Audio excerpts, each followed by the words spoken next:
السلام علیکم دوستانو، که درته ووایم چې دلته هغه وایي چې قیامت په ورځ به الله تعالی قیامت چې څنګه نږدې کېږي زلزله به وکړي، ځمکه دا هر څه آبادي به داسې شي لکه چې فکر کوي چې بیخي سره آبادي نه وي.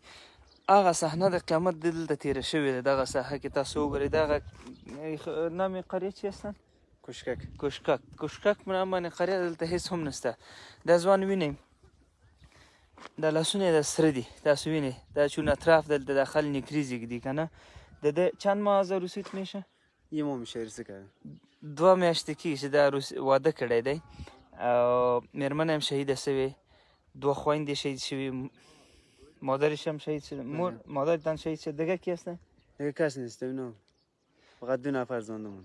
فقط په کور کې دی او پلار ژوندی پاتې دي او نور هیڅوک هم کور کې نشته.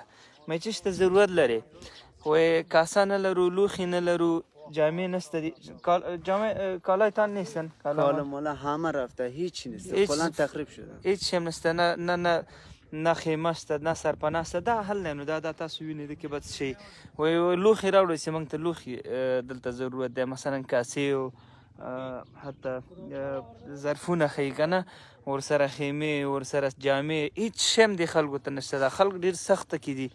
راځئ ورونو دا اوس تاسو کوشش وکئ چې د دې خلکو لپاره د دې خلکو لاسنیوی وکړئ، د دې خلکو همدردي، د دې خلکو غم باید خپل غم وګڼو.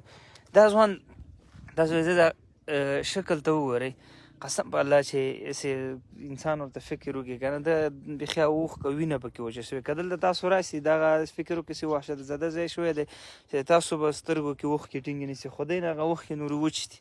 الله دې په دې آسان کې بیدار ما مغفرت میخوام از خداوند بر شما، متوفا خداوند برش جنت بتن و انشالله ما همکاری میکنیم. وعده است انشالله. تشکر، زنده باشی برادر. خداوند برت آسان کنه.